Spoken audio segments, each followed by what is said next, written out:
All right, for those of you who are just joining us for the Photoshop version, I have started a new recording, and we are currently working on the assessment for week 2, which is putting type on a path. If you have not yet, please go back and watch the first part of the live session. I went over the instructions in that video. So I've also went over downloading royalty-free artwork in that video.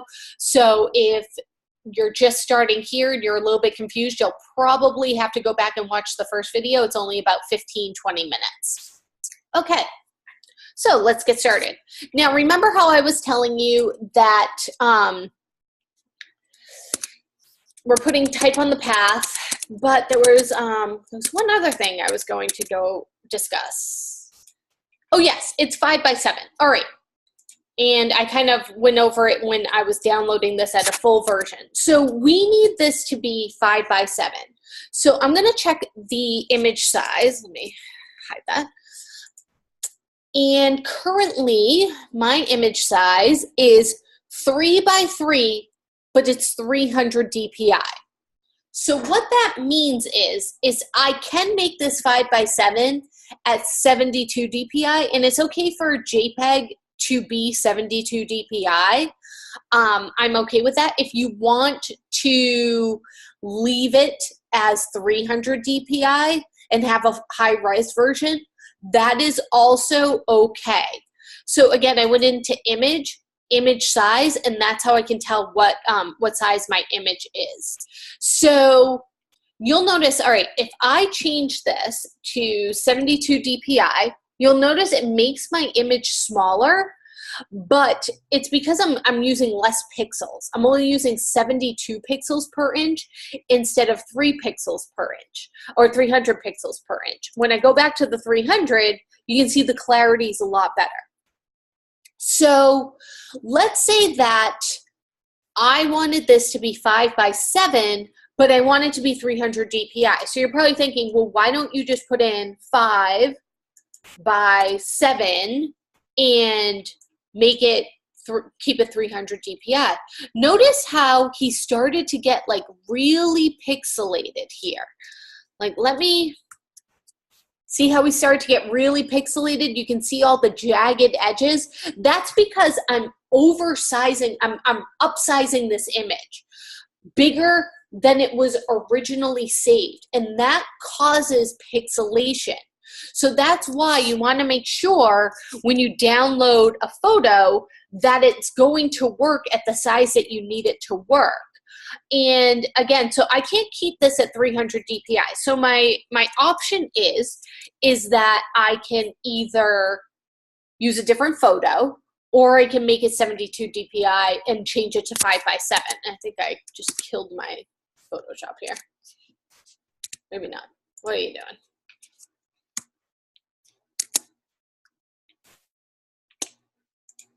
And I'm pretty sure, yeah, that's the biggest one that they had. Hold on. Force quit.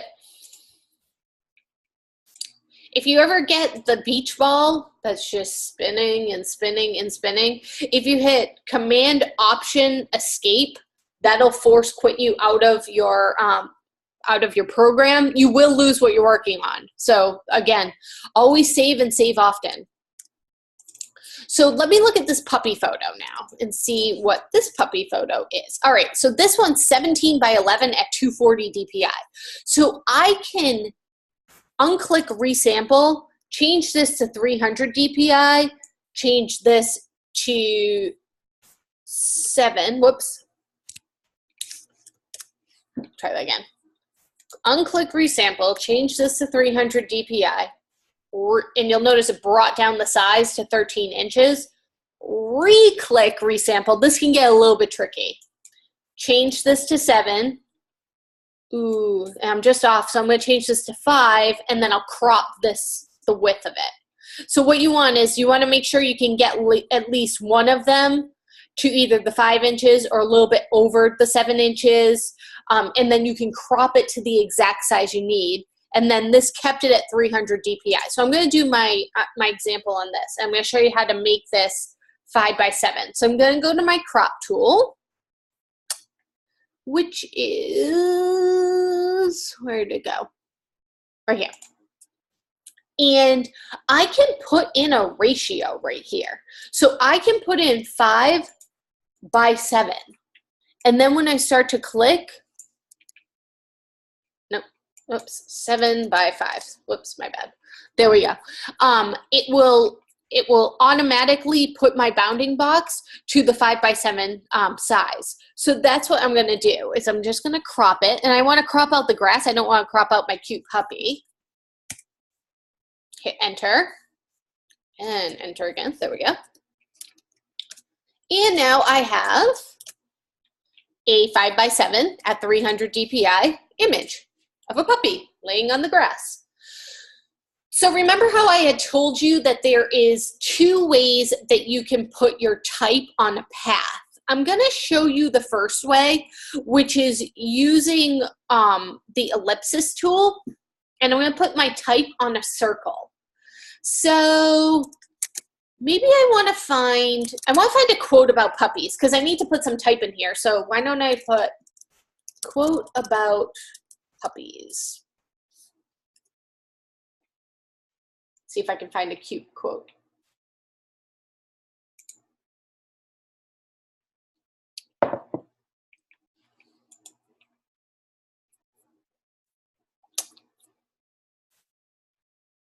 All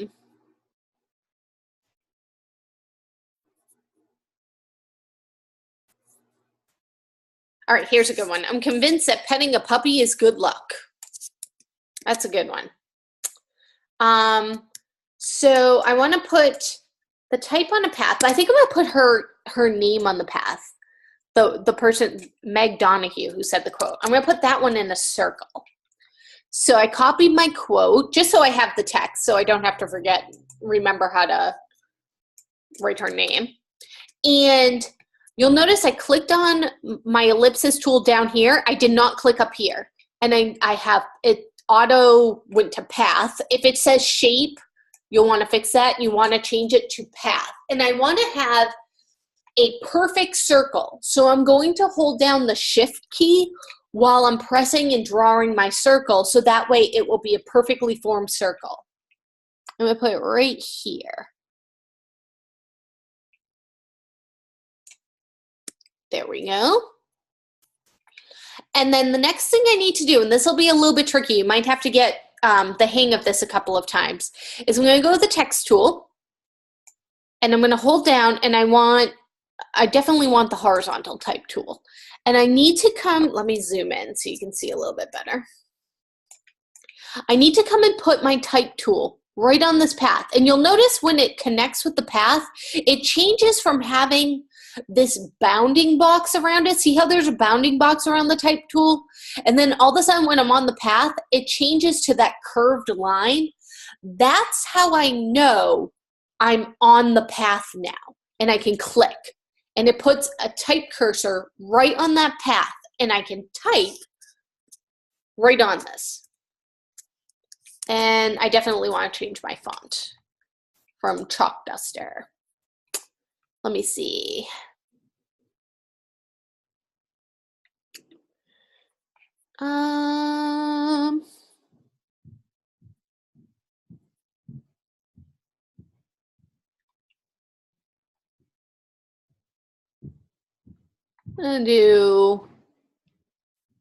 I'll do hatch. There we go. All right, and you may be thinking to yourself, but I don't really want the name like this. Oh, do I do a whole bunch of spaces? Nope. What we're gonna do is we're gonna change where the start and the end of our type is. And if you accidentally click off, just double click again in the layer and it'll bring it right back up for you.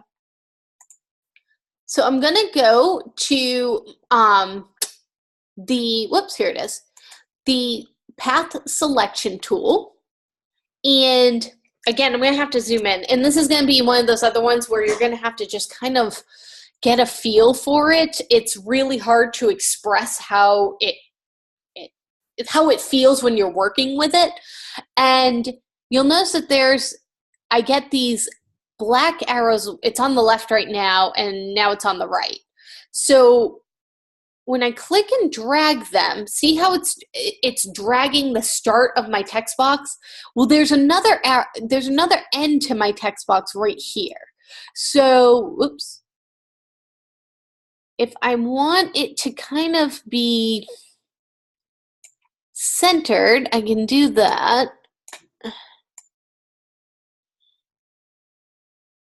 There we go. I think I've kind of got it centered. And then I can then center the text. So I'm going to have to go into Window, Character, Paragraph, and center it. And then let me see. I can draw a guide down. If you drag down from your ruler, it'll drag down a guide, and you can kind of see if you got it centered based on that line. All right, so that works. So that's how, and if I wanted to, I can also drag and flip my type by pulling it in to the inside of the circle. But you can see it gets a little bit crowded when you do that. So I'm going to flip it back out to the outside of the circle. I could also even, go on my type tool. I could get rid of, her last name and make another path with her last name down here. So you have a couple of different options, that you can kind of mess around with. So I've got her name. Okay, just move that down. So I'm going to show you with the actual quote how to use the pen tool, and I'm going to drag, and the pen tool, again, this is going to be a tool that you really need to work with and practice with to get the hang of. It's not one of those tools that makes sense right away. So I'm just going to forewarn you on that. It took me years to master the pen tool. So if you're not a master of it right away, don't worry. And if you pick it up right away, that's awesome. So this is the pen tool right here. And I'm just going to kind of, it might default with the stroke. So you might want to have to, come on. You might have to change it after. This is a new thing, or it defaults with strokes and fills and everything else. Like, these were never options before. Oh, Adobe, you think you're helping out, but sometimes you're just not. All right, so what you do is you click, and it gives you this point.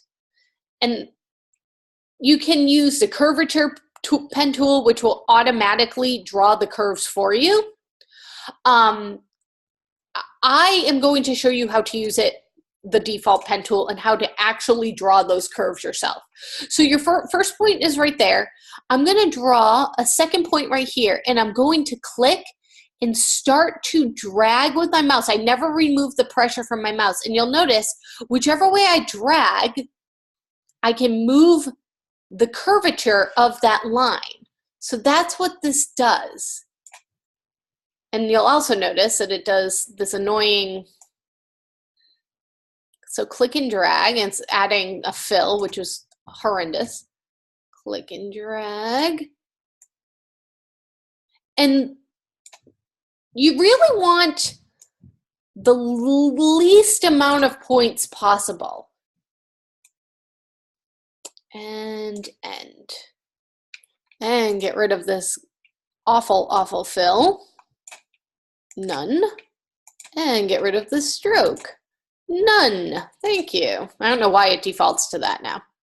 And then I'm going to put my type on it in the same way that I put the type here. So I'm going to select my text tool, and as soon as I see that curved line, I'm going to click, and I can go back in and copy my quote.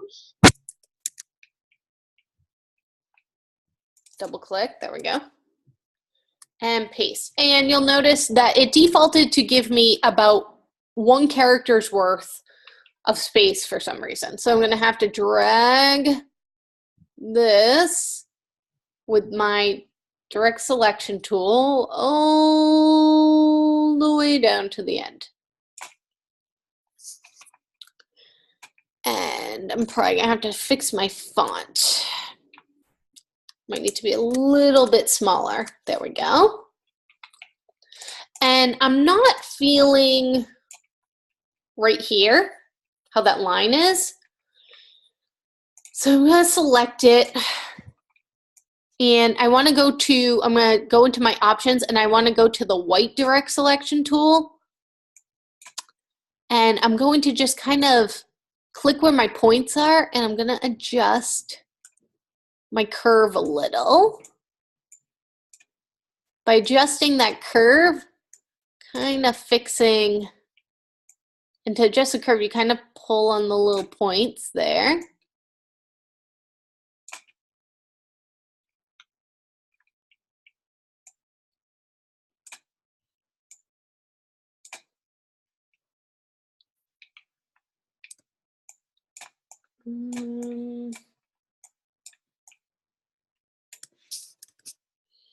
And I need to fix where the path ends again. For some reason, it messed something up with that. Whoops. Go. And get you all to the end over there. All right, so what I can kind of do to fix this is I can adjust some of my kerning. So I'm gonna select right here, the quotes, and up here where it says VA and it kind of shows you like spacing, I'm gonna select that and just hit up and, oh, whoops, hold on. I gotta select the letter I. There we go, letter I, so that's the one I wanna move. Why are you not moving? You should be moving.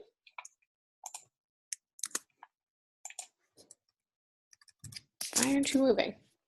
Are you out of room? You might be out of room.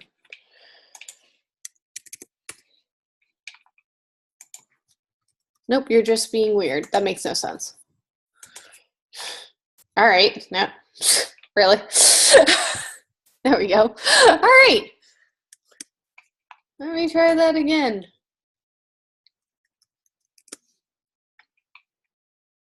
Why?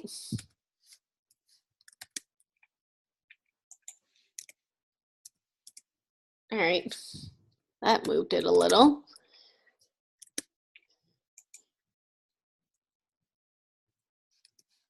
Oh, it's not giving me a preview. That's what it is. Okay. Thought I was losing my mind, but it's not previewing until I hit enter for some reason. Now that I figured that out. All right, so there we go. Move this, hit enter. I don't know why it's not showing me a preview. So whatever letter I want to move, basically. So I want the M to move a little bit away from the apostrophe. So I need to select the apostrophe to move the M away. That's kind of how this works. And it used to show you it as it was happening, and I don't know why it's not giving me that option. It's the first time it's done that, so it's a little weird. Little weird. Whoops. Nope, nope, nope, nope. There we go. And not 100% happy with right here.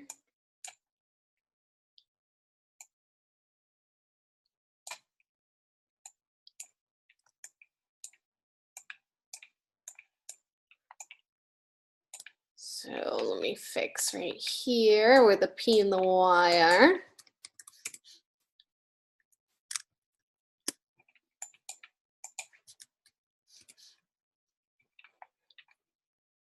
So again, it's just a little attention to detail. And there we go. So I've got my little quote, I'm convinced that petting a puppy is good luck, by Meg Donahue. Yeah, it kind of has a mind of its own. Yeah, sometimes my Photoshop does have a mind of its own. It's been known to do that. So then I'm going to go over one more time, and I'm going to post a announcement about this on how to correctly name your file. So you're going to want to save a PSD version of this file. So I'm going to do a file save as, and I'm going to name it DES 104 underscore S McNamara underscore assessment 2 PSD. I'm going to hit OK. And some of you were having some trouble making JPEGs where it wasn't saving your JPEGs correctly. So I think I know where it probably went wrong. What you need to do is do a file save as. Change down here to JPEG and make sure that it changes your it to .jpeg and hit save. And then if what you did was, oh, I realized I have a change, I want to fix this, like I want to fix right here because it's running a little bit close to his fur, let's say. So I wanted to do that change, and I want to pull this down here. Okay, so I want to do a file. I want to save my PSD again. Save as PSD, save. And then you wanted to save over that JPEG again because you have to upload the JPEG. So you do file save as, and some of you might have done this. All right, save over my JPEG, and just clicked on your JPEG. You have to change this drop down to JPEG because it's what's happening is Photoshop is saying, oh, all right, I'm going to save a PSD file named DES104 S McNamara assignment 2.jpg, and I'm not going to save it as a JPEG. I'm going to save it as a PSD file, but this PSD file just happens to be named .jpg. So I think that that's what was happening with a lot of your files. If anybody was having trouble saving those JPEGs, I'm pretty sure that that's what was happening. And then click save again, and you'll want to replace it. And hit OK. So that's a little overview on doing the assessment. Remember, there are videos in the course that you should be watching. So let's take a look at those videos from this week. Oops, went a little too far back. You can get to them two ways. You can get to them through modules, or you can get to them through readings and videos.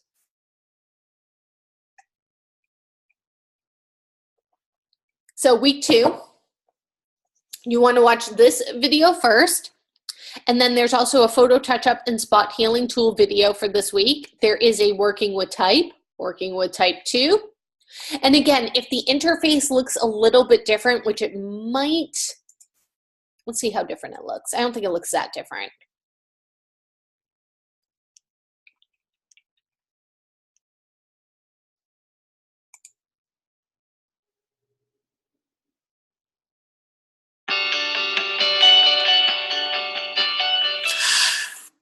All right, so see, even though this is CS6, which is an older version, you can see that the interface still looks pretty much the same.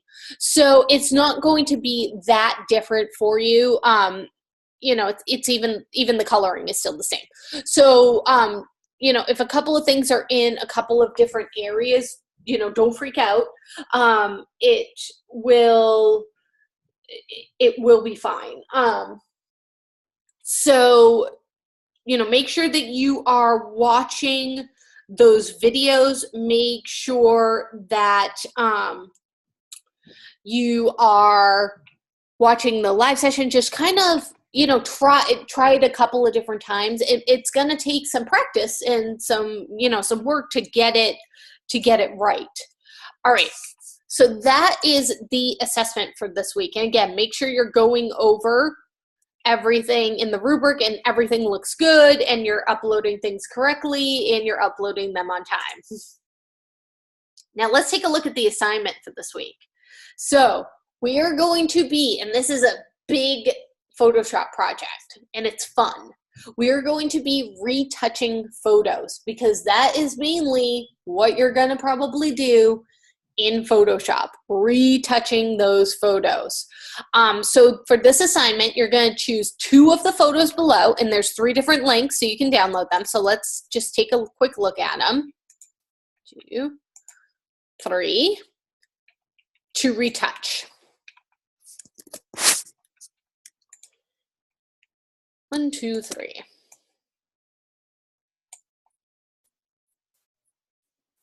So this one, we have some glare and some scratches that need to be fixed. This one, we have some trees missing over here where somebody has clearly, you know, put some tape on a photo. Have you ever seen that? Yeah, half of my photo albums look like that. And then this one, what we're gonna wanna do is we're going to want to do some blemish retouching, and some color correction on her. So she's gonna need color correction and blemish touch-ups. This is going to need some color correction. If you ever have any of these old photos where they start to get a little bit pink, that, yeah, that happens with old film. And then for this one, a lot of kind of glare, and it looks like the photo might have gotten folded a bunch of times, so needs some fixing there.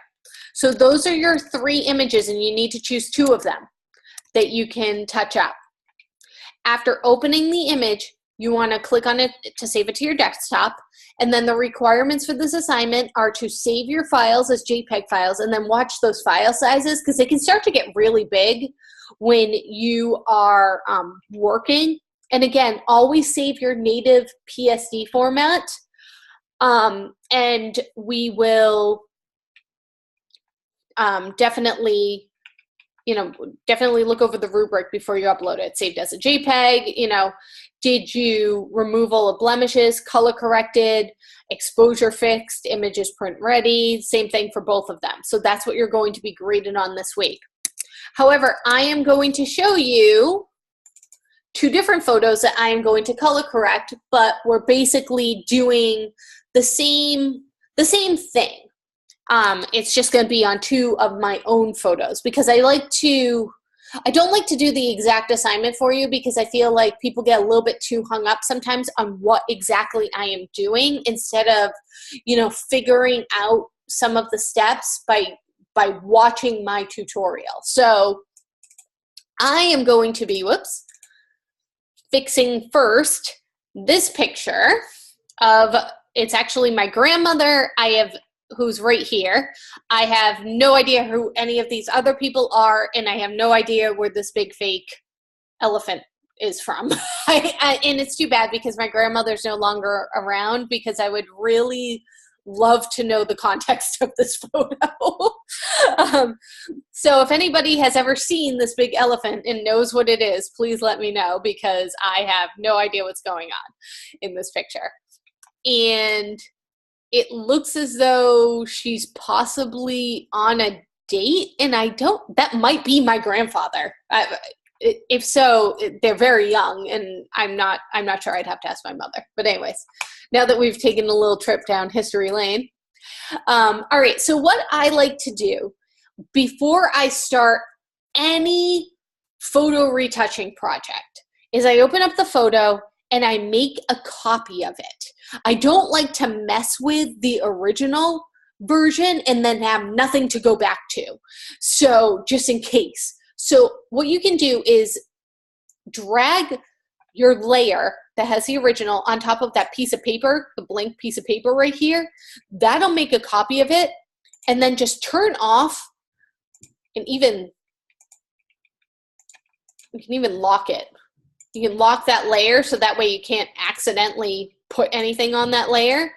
And that way, if anything goes wrong and you need to start over, you still have the original version of your photo. And you don't have to like re-download it, et cetera, et cetera. But I mean, imagine if you took a picture with your nice big fancy camera, a digital photo, and then you color corrected over the original and you didn't have a copy and something went wrong and you're like, oh, let me just go, oh no.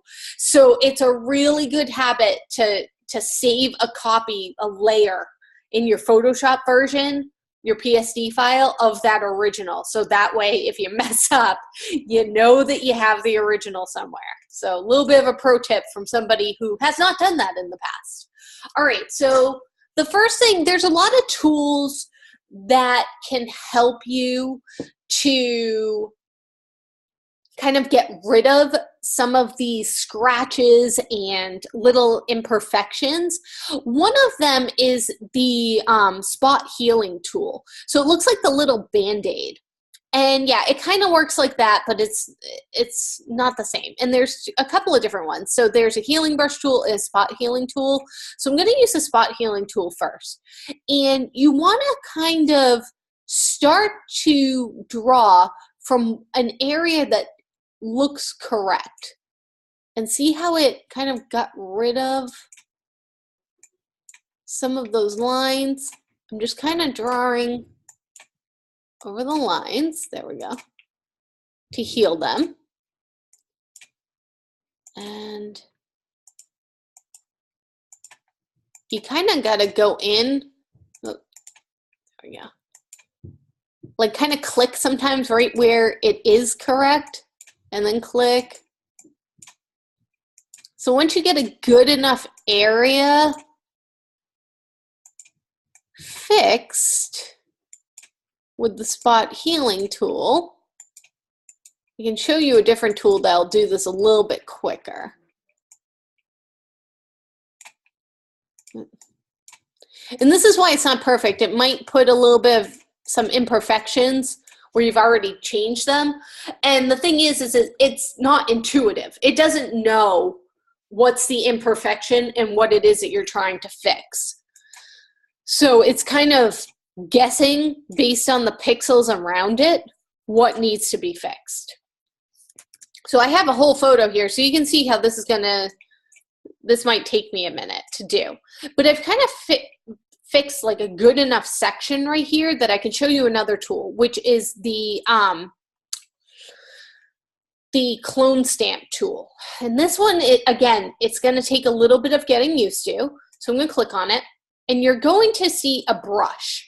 And you can change kind of your brush options. You can change the hardness. I like to leave it a little bit blurry when I'm using the clone stamp tool, just because I feel like it masks what I'm doing a little bit better. And where you are cloning, you need to select by holding down Option, and you'll notice that you get those crosshairs. So you want to click, and it's going to repaint. And I'll kind of show you this. You'll see how it's painting up here, but you can see that it's repainting from this area, and that's what I want to do. So I want to kind of give myself enough room that when I start painting here, I make it far, and you'll see what I mean. So I'm clicking right here, and I'm painting. But watch where, see how it put a crosshair where I clicked? That crosshair is what I'm painting right now. And cloning. So sometimes you're going to have to re-click and start over. But what will end up happening is, if it reaches the part, like if it reaches where it was originally this, it's going to start putting those lines again until you unclick. So that's what I mean by it's a little bit weird the first couple of times you do it until you kind of get the hang of it. And I'll show you that real quick. So let's say I paint right here. I select right here, and I start to go. But I reach, see where I reached where it wasn't fixed? And even though it looks fixed now, it's drawing the lines again. So that's why I have to kind of click off. Start over here. And if I start to run down into here, wherever you see that crosshair, that's what it's painting. Myself right up to the edge. So I'll go a little bit quicker now, so I can kind of move on to a couple of other things. So this is a little bit quicker, I find, than the spot healing tool. But I can't do all this because I've got some shadows going on over here. So I am going to need the spot healing tool again.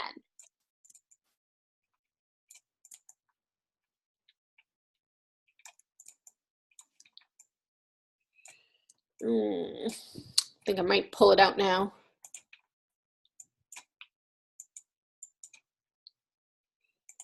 Want to get in.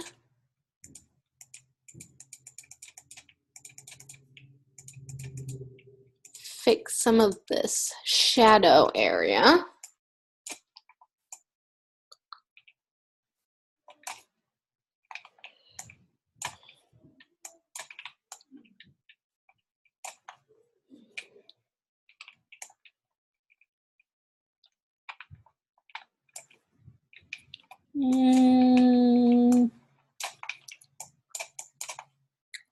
Use the stamp tool one more time. So going back to the stamp tool by hitting S, the clone stamp tool, I'm gonna just fix this. And again, it's not an exact science, you know, you might have to kind of finagle some things. Like I might find that blurring something works. So I'm gonna go to my blur tool, which is this little like teardrop here. And I'm gonna kind of buff out some of this where that shadow is with the blur tool. And you notice I have my strength at 30% here because I don't want to overly blur it. Maybe I'll go up to, we'll try 60. And every photo works different. So what works for this photo might not necessarily be the steps that you need to take for your photo. I think if I can get enough of it blurred, I can get back in here with the clone stamp tool. So this is a technique that would work with that cat photo, doing something like this.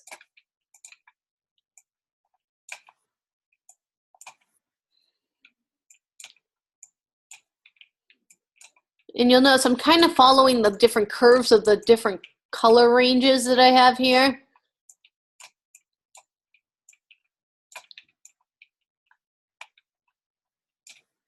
Ooh, not good. Anything that's not good, Command Z, or you can keep open your history palette as well.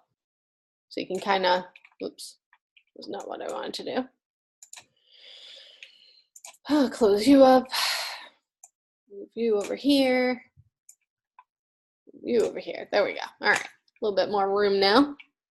What tool am I on? Spot healing tool. There we go.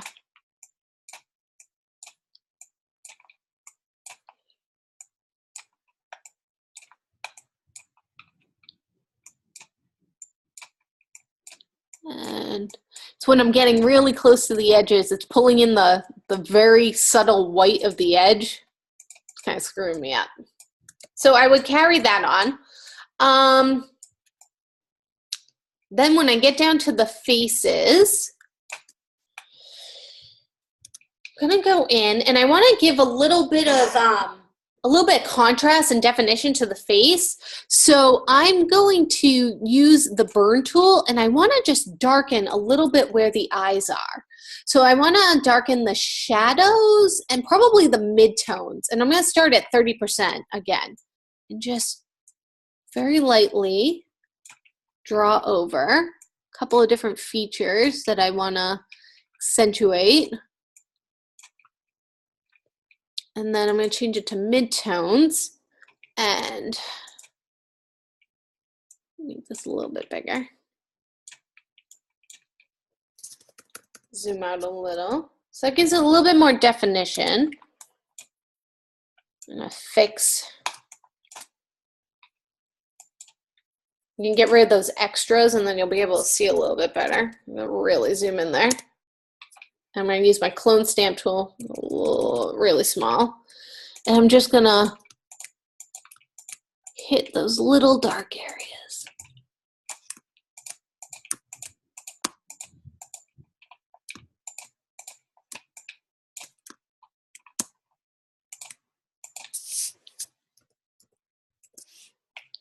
My grandmother had high cheekbones, so you can see. So Get rid of that.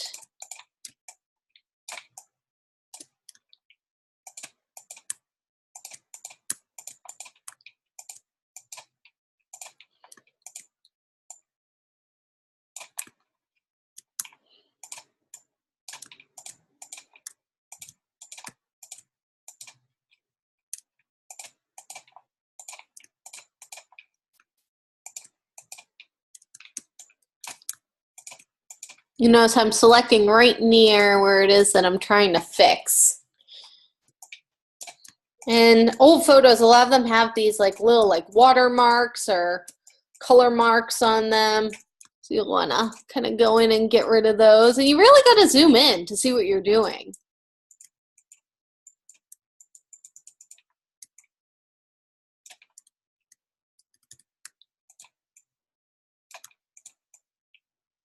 Oops.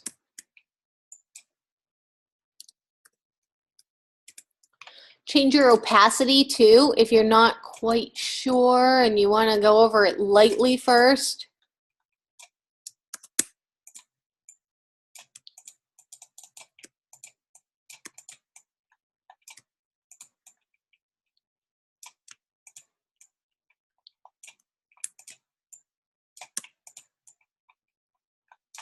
So using the clone stamp tool, that's how also you would fix those missing trees in the photo with the 3 kids. I would say that the photo with the 3 kids is probably, I'd say it's probably the most advanced of the 3 photos. The one with the 3 children and the dog, and you got to put the trees back in. So I would say if you want a challenge, definitely do that one. If you're a little bit apprehensive, I would choose the other 2. That's how I would do it. All right, so I've got this big old scratch here I need to take care of. So again, that's where my clone stamp tool is going to come in. I'm going to start to draw over it. I've got kind of a pattern here.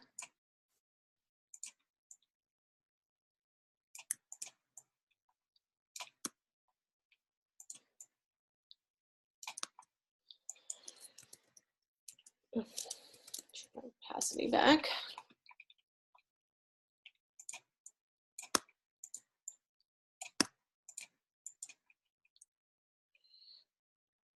It probably went like this.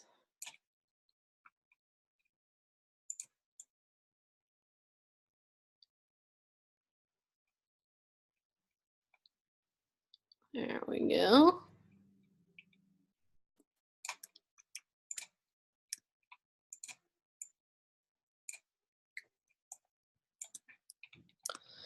And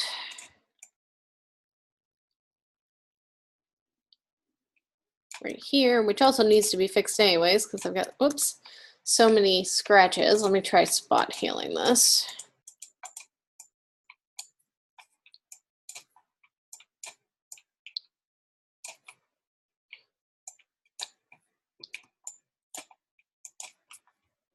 Worked for that too. Go.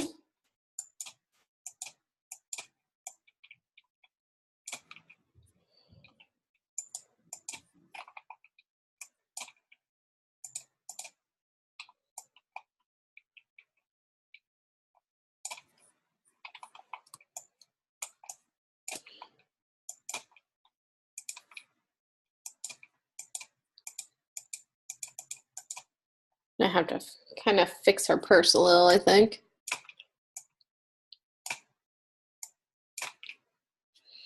And I'm going to need to use the clone stamp tool for this.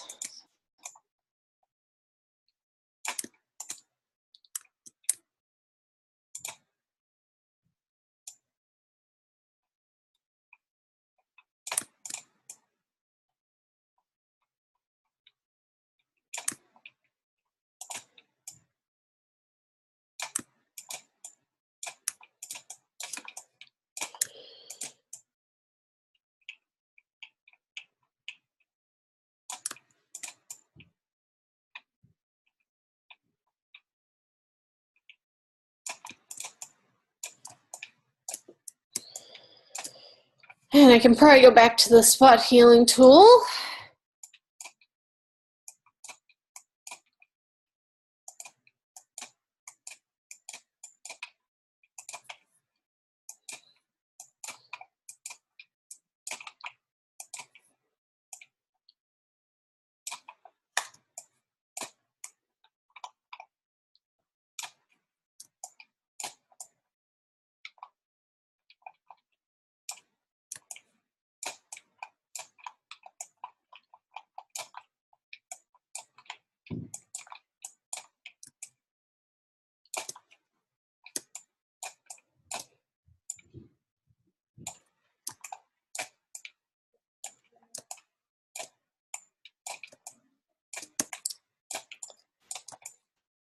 All right, so many scratches in this photo.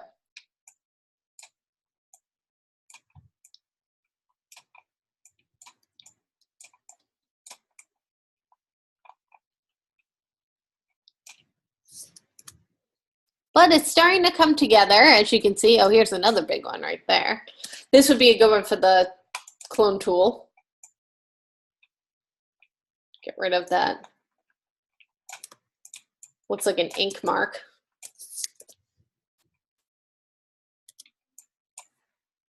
And up here.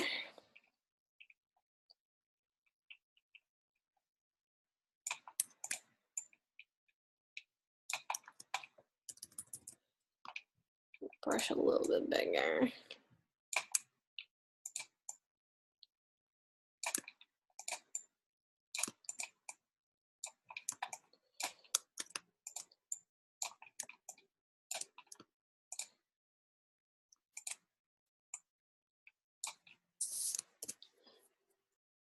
There we go. So you can see where this is a lot of work. I mean, I've already been in here for about a half hour, and I've gotten like right here done and their faces done, and I got rid of one kind of big scratch that went through the whole photo. So you can see why, you know, this takes some time to do.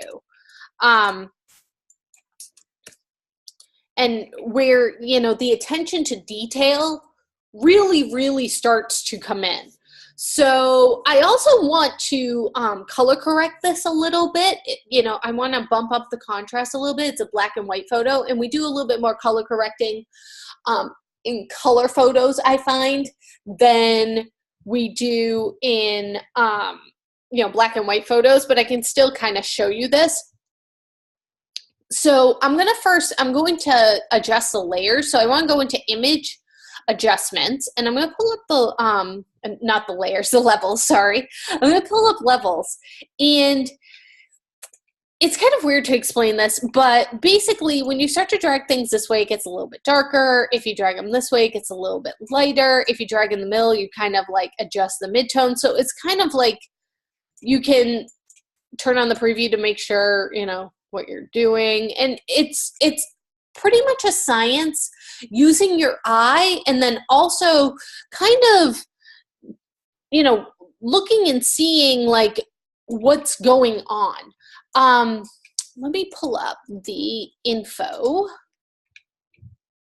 So when I pull up the info panel, you can see kind of like the CMYK breakdown. I go off of CMYK. A lot of people color correct in RGB. I like having, I don't know why, but I have a better idea of what I'm fixing because I can think of it in, all right, cyan is blue, magenta is pink, yellow, and then K stands for black. So in my mind, I'm like, all right, I need to take some of the black out of this. I need to take some of the blue out of this. And, you know, so it's kind of whichever is easier for you, you can color correct that way. That just happens to be how I do it. I believe my husband color corrects in RGB. So it's, and I know a couple of people who color correct in RGB.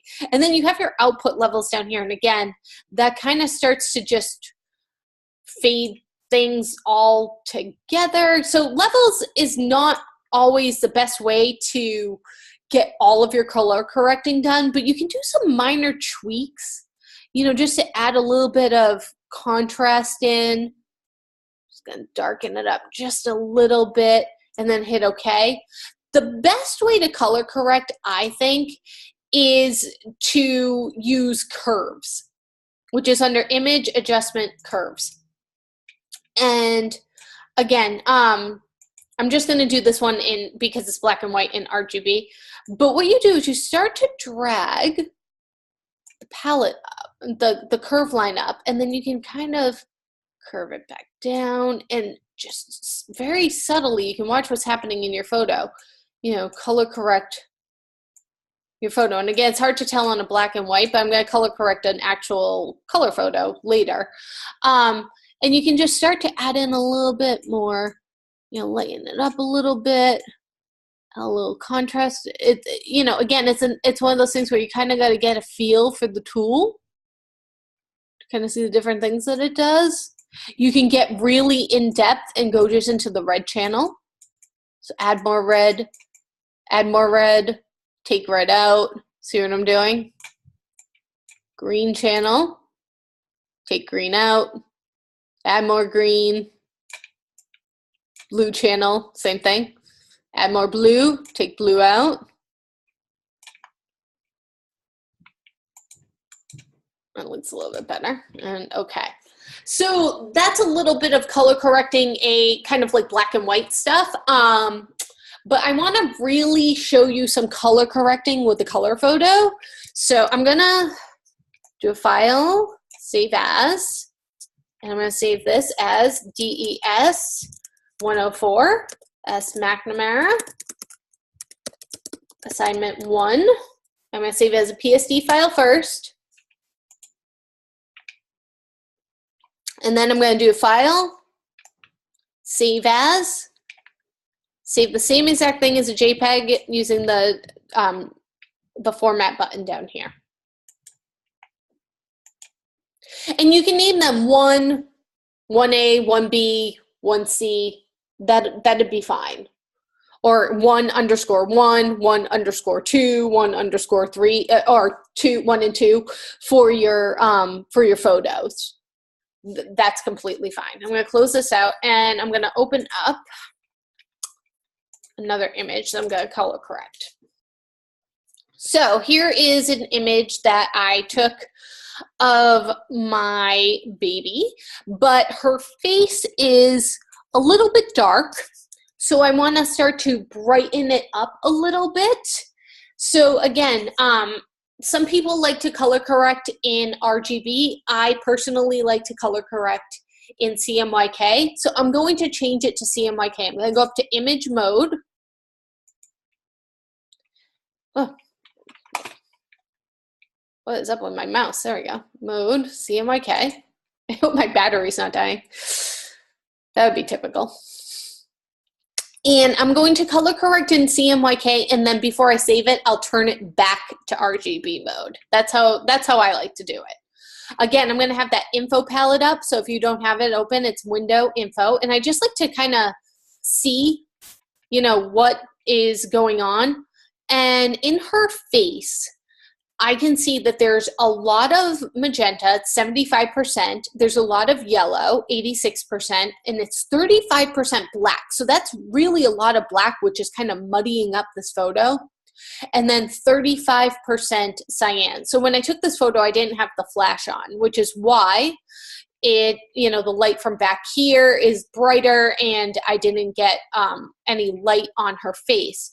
So I really want to color correct mainly her face. So I'm going to show you how to do different parts of an image as well. So I'm also going to pull open my history tab. And if you don't have, there we go. If you don't have that open, again, window, you can go to history and open that up. And I'm going to go into image adjustments. I'm going to do the levels first. Oh, I almost forgot my first rule. Make a copy. There we go. Turn off the other copy. All right. I'm going to just name this one working. So that way I know what copy, I know what layer I'm on. There we go. So I'm going to go into adjustments, levels first, and let's see what happens. And see how my K goes opposite. So if I come in from this side, it brightens it up. But you can see, like if I mean, you could really mess it up here by just, you know, over brightening things. I'm starting to lose some of the definition in her face. So I don't want to do that. I might want to just bump the middle in a little bit, but I don't want to lose some of these good shadows either. So I don't think I'm going to use levels. I think I'm going to go straight to curves. And like I was saying, I feel like there is a lot of kind of black in her face. The K is the black, so you can see that it's about like 43%, and that's kind of a lot. So I'm going to go just a black channel. And you can kind of see, you know, how it drops off here. That just kind of shows you that there's not a lot going on here. Let me pull this over. So I'm going to start to remove some of that black. So I'm down to about 30%.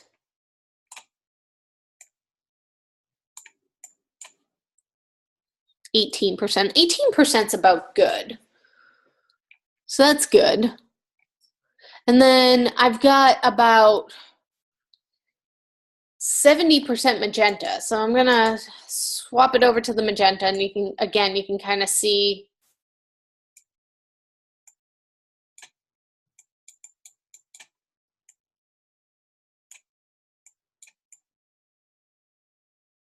I have to fix the yellow too. So I'm about 60% magenta, but my yellow is like 85%. So let me bring that down a little, just a smidge. And you can see how that's really like brightened it up already. I think it might be just a little too much yellow though. I don't want her to look like she's jaundiced.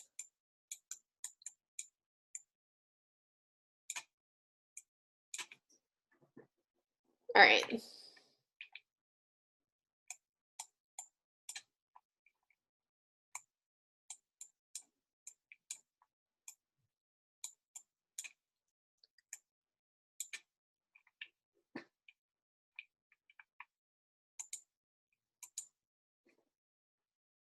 All right, so that's pretty good. And okay, but when I did this, it brightened the entire photo.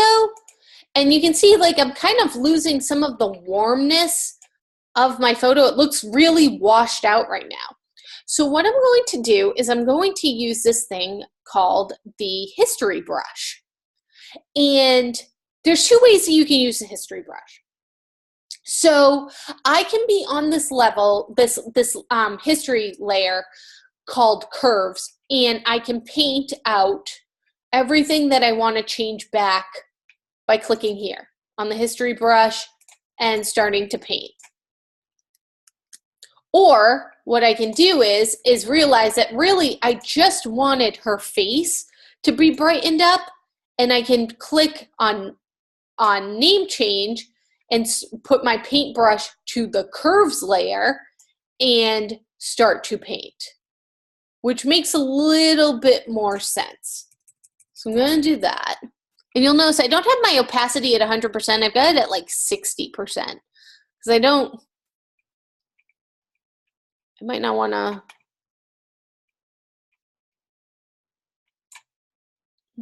do this all the way. Let me zoom in on her.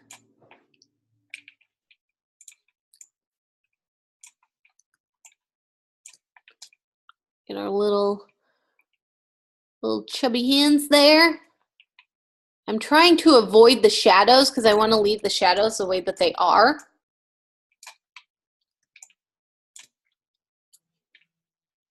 And I still feel like she's got a little bit too much yellow. So I'm going to go into levels. I'm going to pull up just that yellow level. I'm going to see if I can.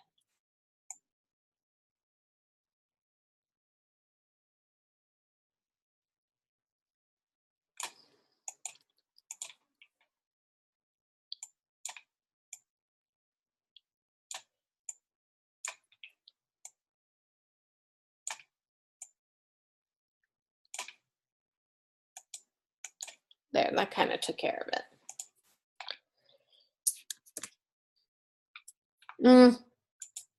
You see, that's actually a little bit better.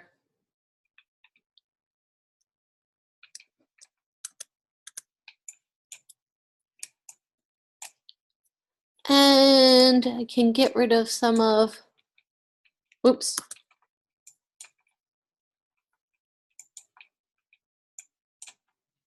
Oh. Turn off these extras. I hate the extras thing. I'm not gonna lie. I can notice like there's like a couple of like yellow spots. I think that's what's been throwing me off. There we go.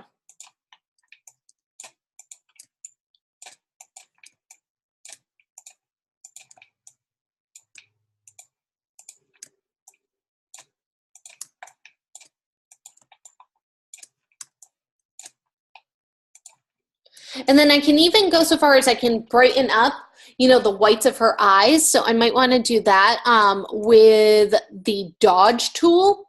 The dodge tool lightens. So I'm going to go to midtones and just kind of play in there.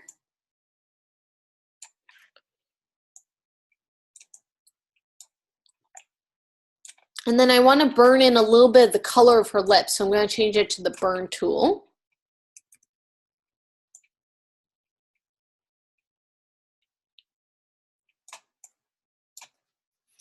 Maybe not that much.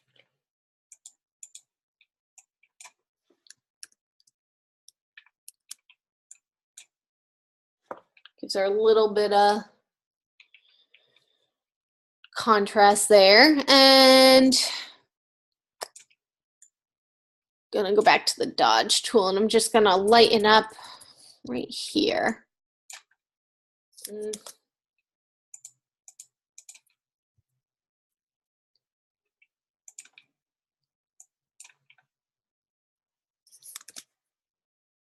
No, I don't like that.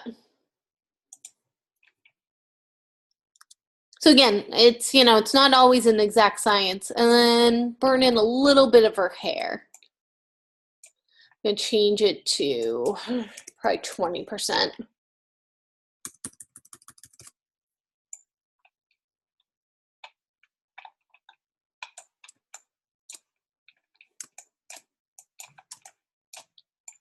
And get a little bit of the shadows back.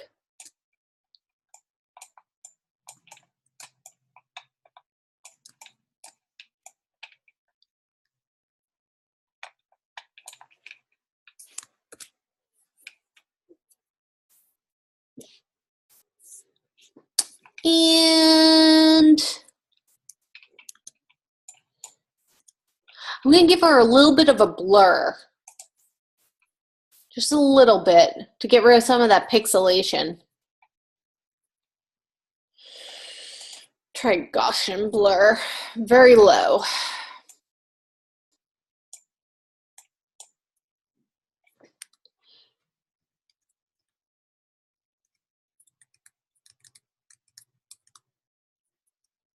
All right, so again, I'm gonna do this and then I'm gonna use that history tool by going back up to my burn tool, clicking right here.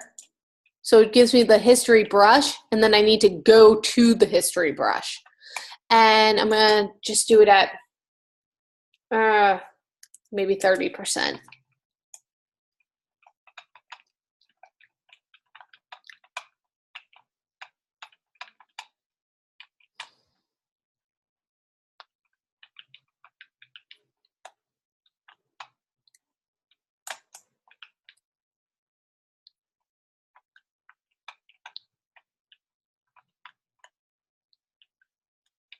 And I'm avoiding her eyes on purpose because I don't want to blur any part of her eyes. I'm also avoiding her mouth.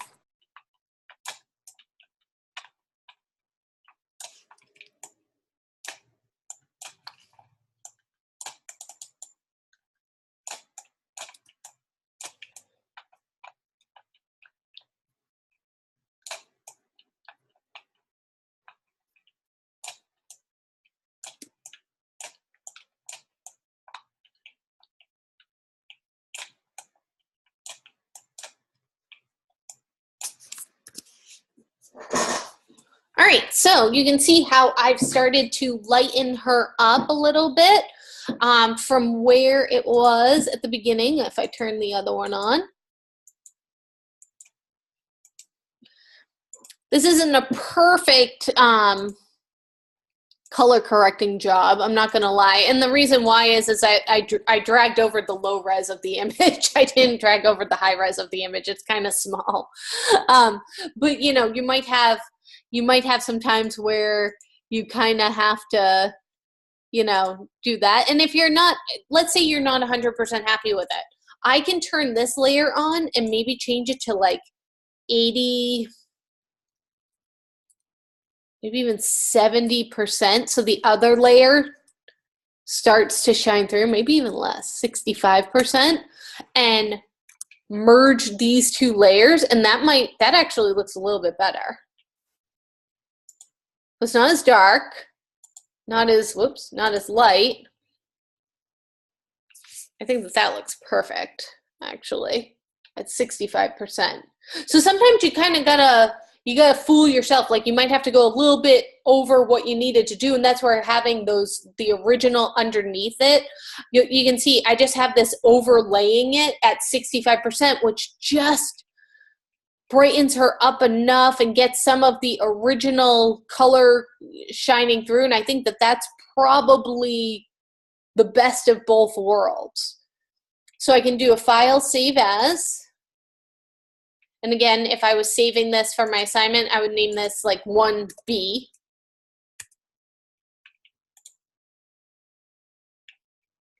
And then file, save as, change this to JPEG.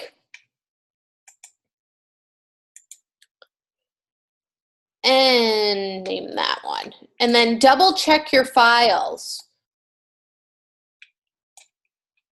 Make sure they open okay. There we go.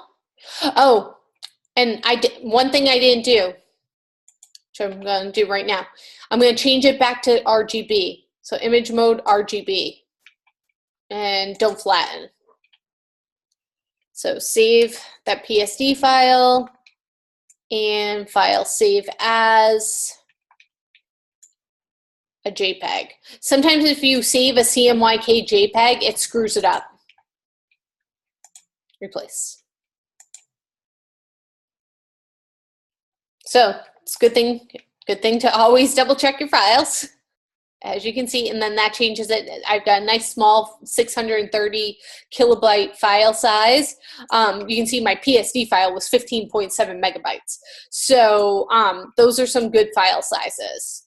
1.2, not too bad. If you want to see, I can do really quick another image correction of a really, I'm not going to get this one perfect, I can tell you, but you might have seen,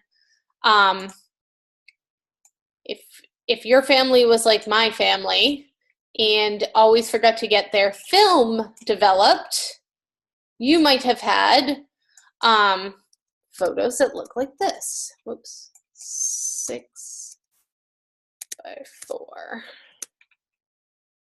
think it's probably a 4 by 6. We were notorious growing up for never having our photos developed. Yeah, I don't know what the size this photo is.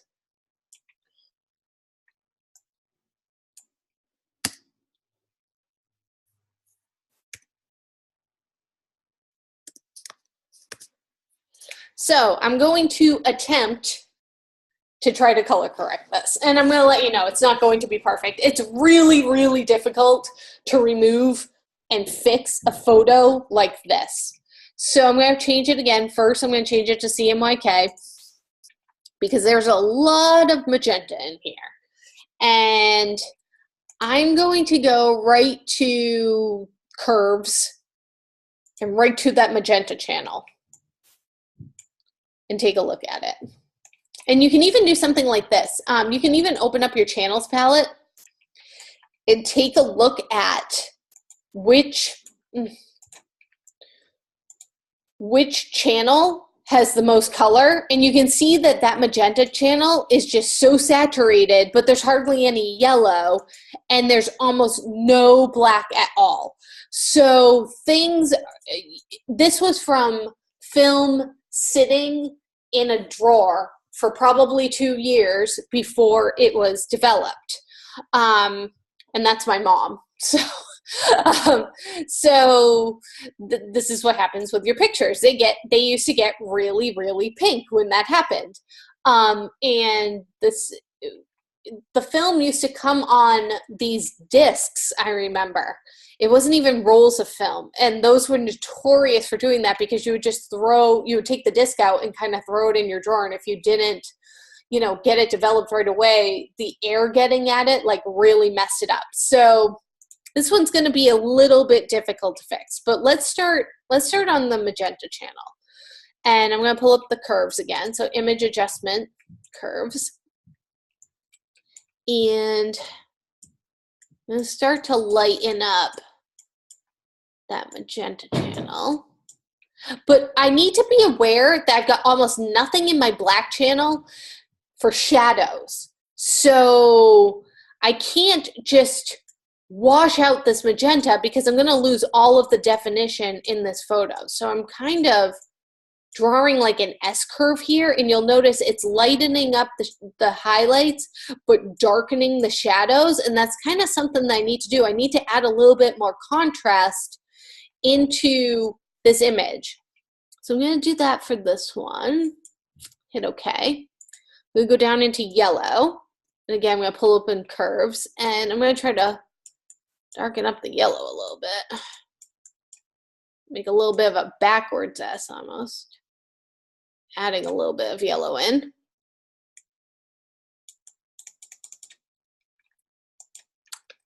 And black, whew, I don't even know. I'm going to pull this up here.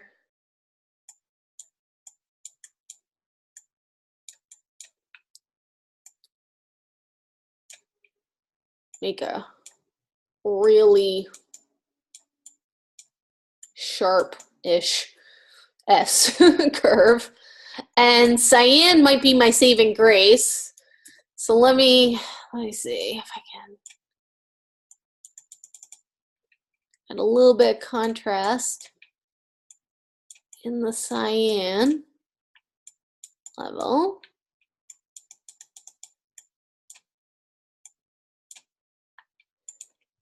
Okay, and go back to the original. All right, so I mean, it's starting to, starting to come out. I forgot to make a copy of it. But you can see that I definitely still have some work I gotta do. So I'm gonna pull up in curves again, and I'm gonna just try to go back to that magenta channel.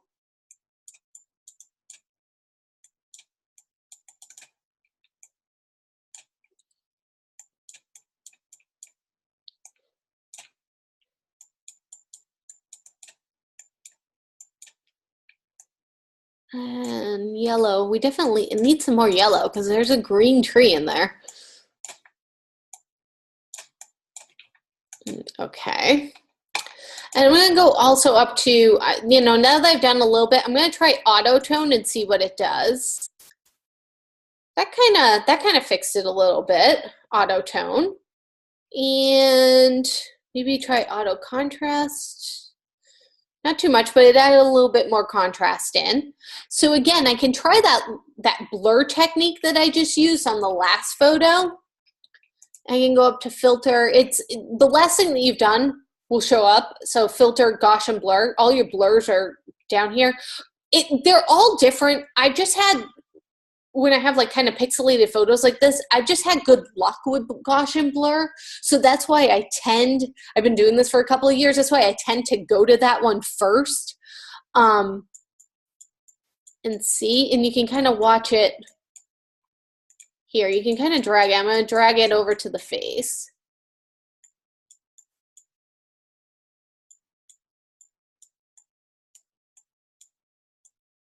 So it's kind of taking care of this. I'm going to hit OK.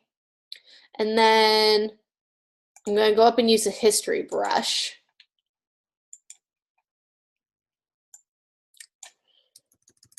make it a little bit bigger. Maybe change the opacity to 60 on this one. Whoops, 60, not 6. There we go. See if I can get rid of that. 60 is a bit too much. Try that again.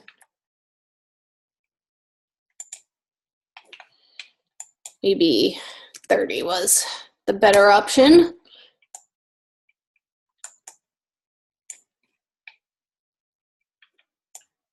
Oh, hold on. I got rid of the blur. Blur. There we go. There we go.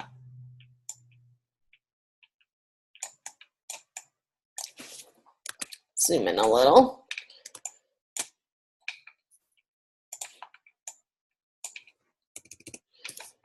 You can change the sizes of your brushes automatically. You can change it up here by manually going in. But if you use the bracket to the left, it gets smaller, and the bracket to the right makes your brush bigger.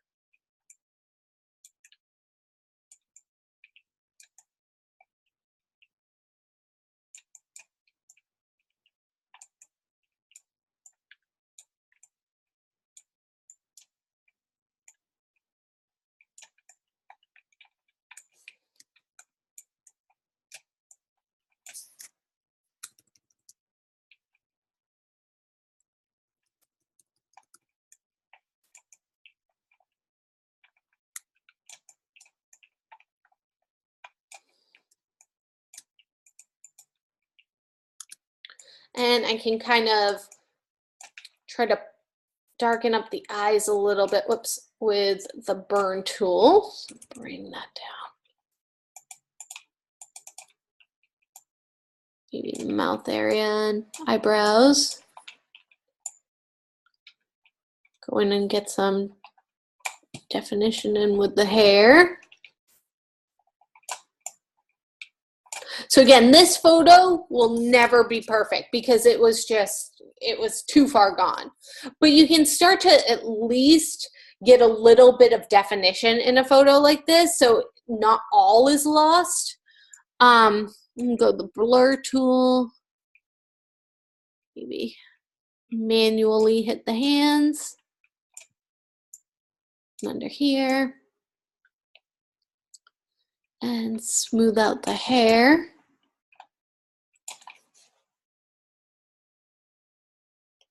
And I'm gonna go to adjustments. I'm gonna try use saturation. We'll see if I can add like a little bit of.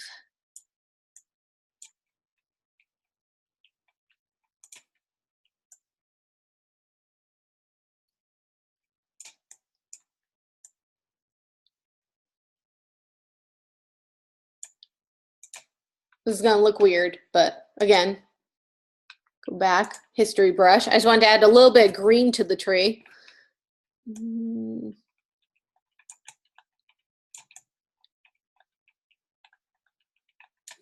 No, really? Ugh, use saturation. Here's my history brush. I hit the wrong tool.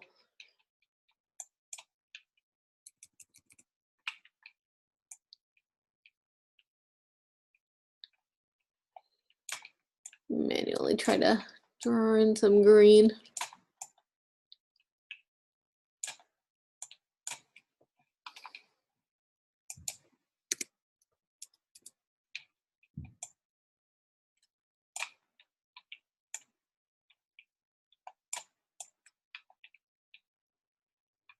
So at least we can kind of figure out where the tree is. Oops. From her hair.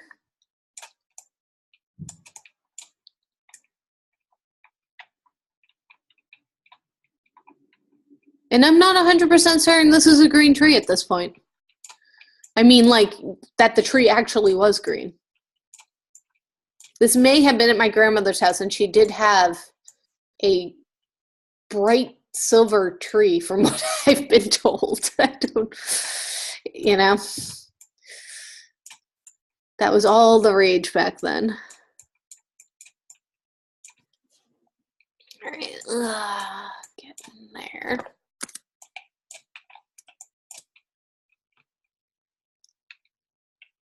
History brush. I always forget what the history brush quick key is.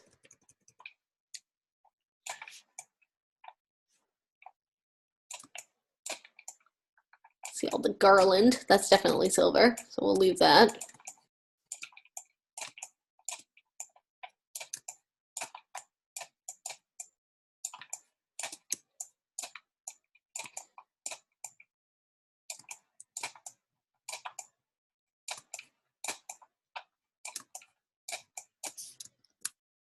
All right, so I've got a green tree.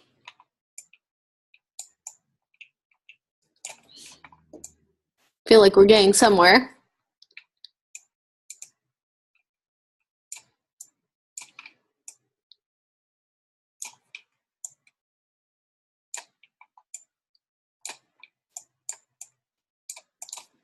And I can try it one more time and try to add maybe some red in. Adjustments. New saturation. I need to change it to colorize. And get the hue.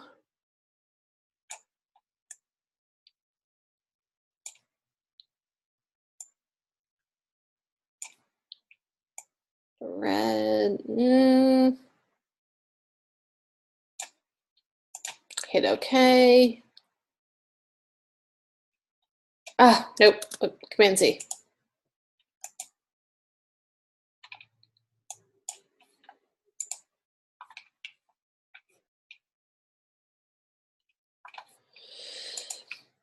Adjustments. One more time.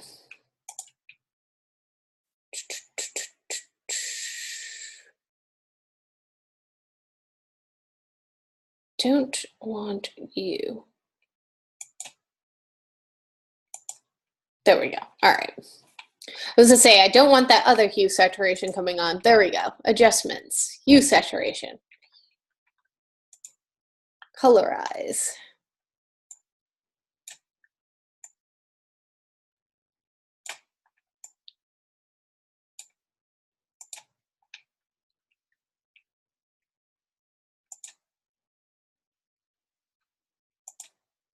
And bring it back down here. There we go. And history brush. All right, see what I mean? It's like you gotta, yeah, the tree looks a little bit better green. I agree. So you kind of gotta get used to using that history brush tool. I'm just gonna make her sweater a little bit more red.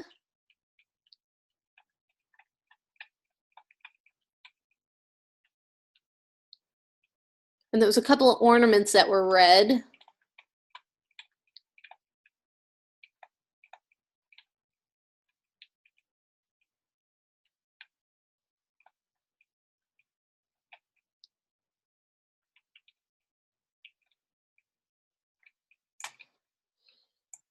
Hit those ornaments there.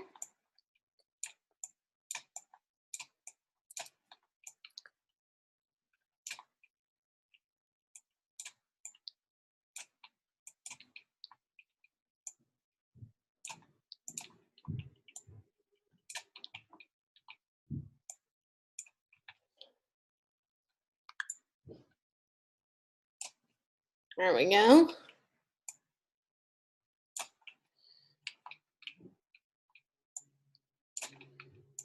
Finding the candy canes everywhere.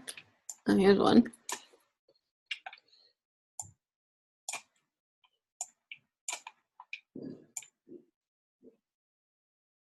There we go. And I can change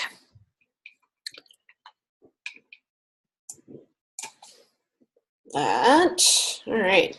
So again, really coming along from where it was. Yeah, my mom will be like, "Oh, thanks for finding a random photo of me."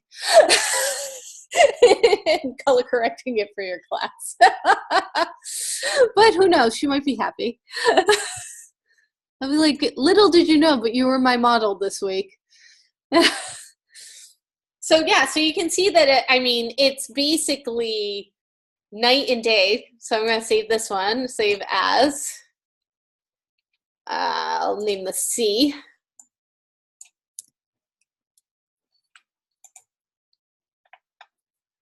And change it to RGB.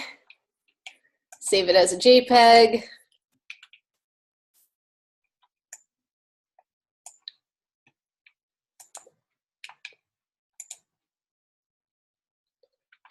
There we go. So you can kind of see, you know, the difference from where it was before, because I didn't make a copy of it by accident. So we went from this to this. I think it's a pretty, I mean, is it perfect? No, but this is way better, you know? I mean, you can actually tell what's going on here, that there's a Christmas tree, there's a person sitting in front of it with an orangish red sweater. You can tell how old this photo is based on the TV in the photo and the wallpaper on the wall. I'm trying to think of whose house this is. I don't even know whose house this is. It might be, I think it might be, no. My house growing up? I don't know. I'm gonna have to ask her. I remember this thing from somewhere. We used to put magazines in it. But yeah, so you can definitely see this might have actually been like my parents' old apartment before I was even born, honestly. But yeah, big difference between the two. I mean, I couldn't even tell that there was wallpaper in this last one. Now you can definitely see the pattern. The same thing with the first one. I mean, we didn't really finish it, but from this, you know, to this, it's definitely coming along. Again, you would just keep working at it with the healing tool and the clone stamp tool. Those are going to be really your two biggest tools to get rid of those scratches. And it's really just being aware of what's going on around it, you know, selecting, you know, pixels around it to make it as seamless as you can. So just kind of selecting those pixels, taking your time. Real photo correction takes time. There's no rushing it. It really is an art. Doing photo correction.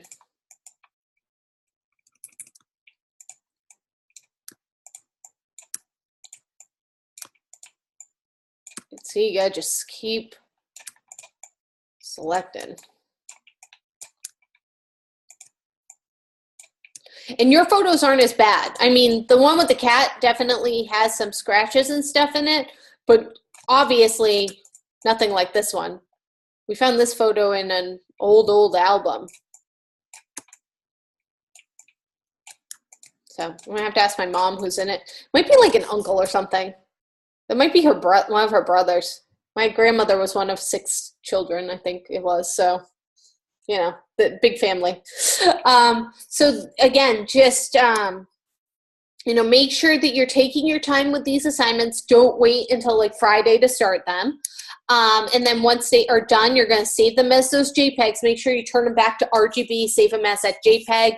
Double check that, you know, if it's around like 1 or 2 megabytes, that's fine. If you have a 15 megabyte file, you definitely want to look at that file and make sure that you're saving it as a JPEG. See what the size is of it.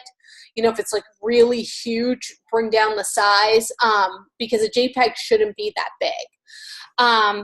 And then you will, the same way you submitted your work for week 1, you'll go to submit assignment and you'll choose a file. Again, make sure you got them saved where you know where to find them. Oops, I put them in the wrong folder.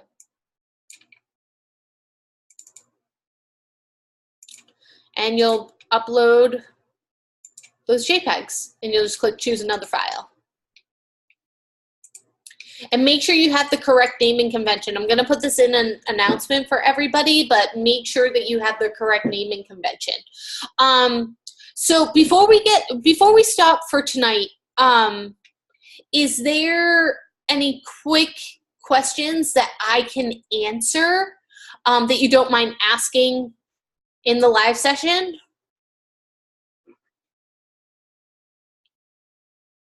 And you guys can turn on your microphones if you want. Or you can type it in the chat. It's really up to you. Hi, Shannon. Hi. Okay, I have a quick question. Sure. With the photos that we have to choose from, Yes. okay, I'm not sure, like with the cat, and I don't remember the other two. What? Because I'm still learning the tools in Photoshop. Yep. What exact tools do I use? You would probably use, where did I put those when I downloaded them? Oh, here they are. Like, let's take a look. All right, let me close out these other ones. Save. Like, what am I doing here? Close. Okay. So for this one, you're going to want to color correct her. So you're going to go up into image adjustments. You'll probably want to use curves. She's kind of got a lot of blue in her face and she's kind of washed out. So you might want to add a little bit of like just kind of drag down a little. See how it's just adding a little bit more color to her? So you'll want to do something like that just to kind of color correct her.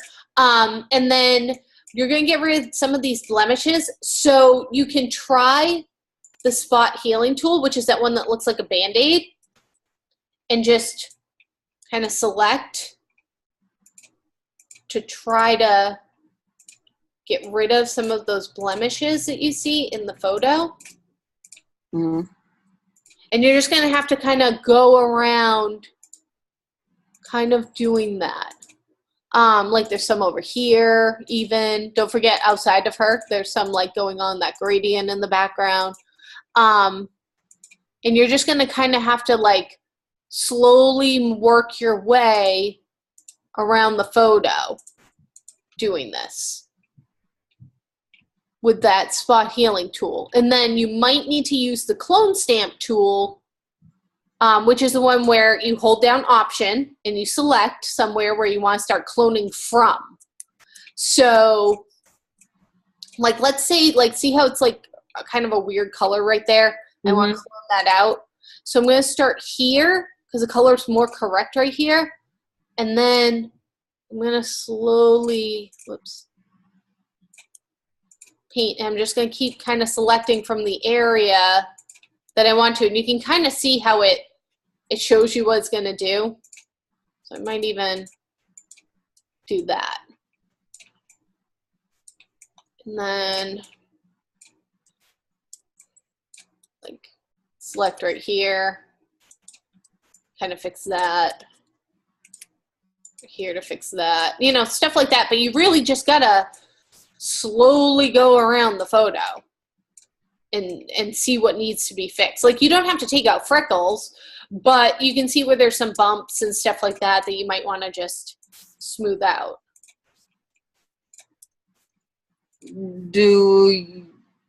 Okay, so is there only certain bumps that you want us to take out or all the bumps? I mean, not all of them. I want her to still look real, so I don't want you to just kind of put like a whole blur on her and then kind of call it a day and be like, all right, there, she's got no bumps. I mean, you might want to do a little bit of a blur to just kind of smooth out her skin. But again, that's where you'll kind of use that history brush tool. And the Photoshop website has a lot of great tutorials that you can watch a video on each tool. So if you're like, all right, I think I need to use the history brush tool there, but I'm not 100% sure how that works, I would watch a quick tutorial on the history brush tool on the Adobe website. and it'll kind of like give you like a little bit of a breakdown, like, all right, this is how this specific tool works. And, you know, it's definitely all practice. Okay. And then as far as the cat one goes, go back to cat. The cat one is more of, again, like some of it's going to be healing brush, but I feel like a lot of this is going to be using the clone tool, clone stamp, like, and just kind of drawing in this windowsill, like coming down from up here, kind of following the line, getting rid of some of that dust it looks like in the photo.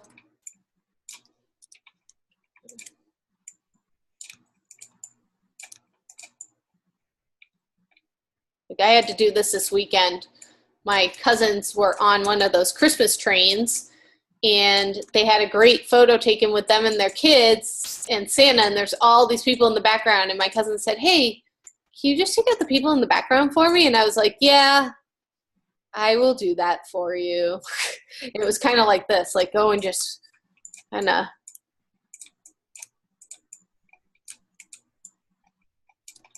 I kind of wish that like there was a way for you guys to kind of see what my fingers are doing. Like I'm holding down the option key every time I select somewhere, but unfortunately it's like we don't have the ability to kind of show, like, unless if I set up like a whole camera setup here of you know what it is that I'm doing, like when people watch those YouTube videos of people playing games.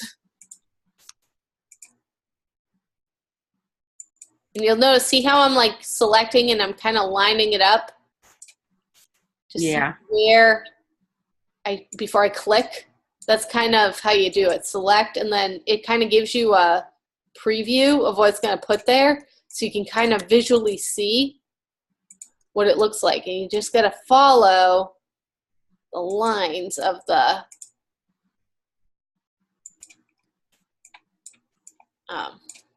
window sill or window.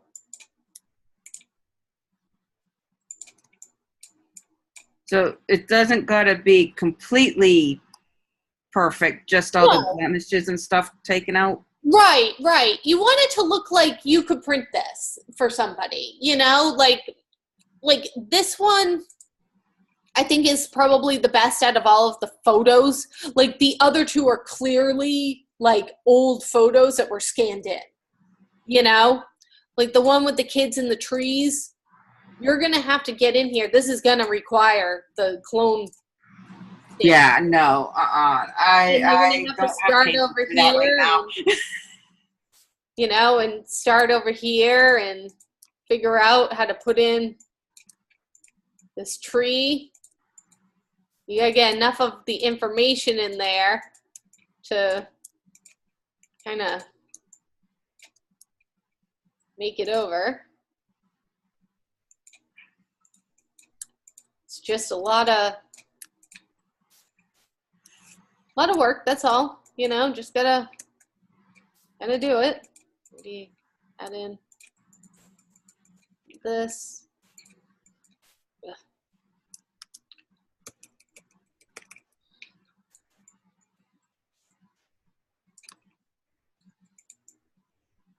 You know, it's just you know, putting in the work until you get a tree there. You could even start to kind of clone in part of this tree, I guess, over here, maybe on top even. I mean, yeah, and then taking, you know, fixing the grass. There's some spots, fixing his hair. There's just a lot of spots that just need to be fixed. So it's like either the cat or this one, there's a lot of spots that need to be fixed. Right. In both of those. All right, so any other questions? Nope. Okay. Well, thanks for being able to make it tonight. And if you have any questions, you can always shoot me an email, and we'll be having our multi-session tomorrow, the same time, 4 p.m. Mountain Time. So if anybody's running into some problems that you need some help with, definitely come. I usually do the bulk of my phone calls during the multi-session, so if I am there and it says I'm making a couple of phone calls, just kind of type in the chat and I will be able to answer you as soon as I get off the phone with whoever it is that I'm talking with. But you guys have a great night, and I'll hope to see you tomorrow. Well, I'll definitely be there, but I did that assignment for week 1. Okay. And I wanted you to see that, but yeah. I'll probably try to get in and look at that tomorrow morning. So all right, so do you just want me to post it or what? Oh, yeah. I don't ever pre-grade assignments. You definitely have to submit it for grading before I can give it a look. It's just, it makes it fair for everybody. Oh, no. I know that. It's just, I guess I wanted your opinion on how, if I did it, what you wanted for the assignment, if I did it correctly or not. Okay, that's what I mean. It's like you kind of have to submit it, and then I do give everybody the option to redo it if there is corrections that do need to be made. Okay, so I got to go in and save that as a JPEG. Yep.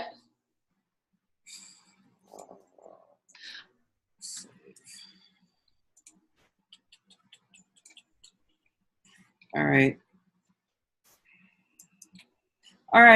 Okay. Thank you. No problem. All right. Have a great night, everybody. You too. Bye. Bye.